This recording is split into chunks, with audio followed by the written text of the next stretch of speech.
RTS Info, Brigitte Rourty. Un rapport officiel a lourdement épinglé hier la gestion de l'épidémie de coronavirus au printemps dans les maisons de retraite en Suède, frappée par une hécatombe à l'origine de la moitié des quelques 6500 décès du Covid-19 dans le pays.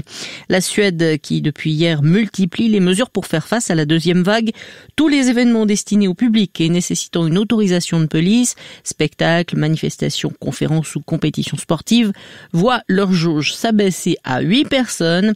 Une décision sans précédent dans l'histoire du pays qui se refuse toujours au confinement. Après le Michigan, lundi, la Pennsylvanie a officiellement certifié hier la victoire de Joe Biden dans cet État qui lui a fait gagner 20 grands électeurs. Un revers supplémentaire pour Donald Trump. Les résultats finaux donnent le démocrate gagnant avec une avance de 81 000 voix sur un total de quelques 6,9 millions de suffrages exprimés. Le gouvernement burkinabé a mis en garde hier contre toute dérive après le double scrutin présidentiel et législatif de dimanche que l'opposition juge émaillé de fraude, menaçant de ne pas en reconnaître les résultats. Une mission de la communauté économique des États de l'Afrique de l'Ouest avec des représentants de l'Union africaine et l'ONU a rencontré des membres de l'opposition pour une diplomatie préventive. Le gouvernement condamne avec fermeté toute dérive et prendra ses responsabilités pour rétablir l'ordre public. Didier Burkhalter est sorti de sa retraite à l'occasion de la nomination de son ami John Kerry dans l'équipe dirigeante de Joe Biden. L'ex-ministre suisse des Affaires étrangères jette un regard positif sur les premiers noms de la future administration américaine.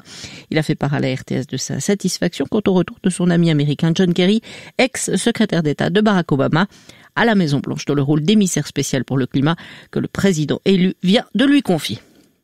Skier à Noël en Valais, mais pas dans la vallée d'Aoste ou à Chamonix, le scénario paraît imaginable. Actuellement, plusieurs stations suisses sont ouvertes alors que chez nos voisins, les pistes sont fermées en raison de la pandémie.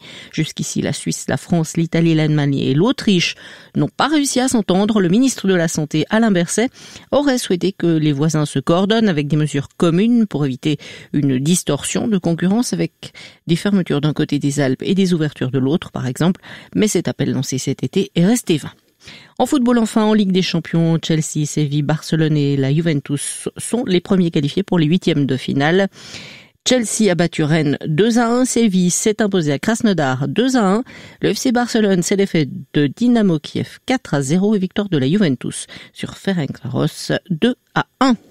Brouillard ou stratus sur le plateau ce matin avec un sommet vers 800 mètres qui ne se dissipera que partiellement au cours de journée, sinon temps bien ensoleillé malgré l'arrivée de nuages élevés. Par moments dense à partir de l'ouest, 5 degrés sous la grisaille jusqu'à 10 au soleil.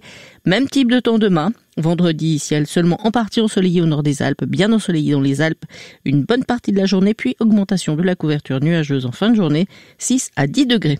Vous écoutez RTS Info, prochain point sur l'actualité à 3h.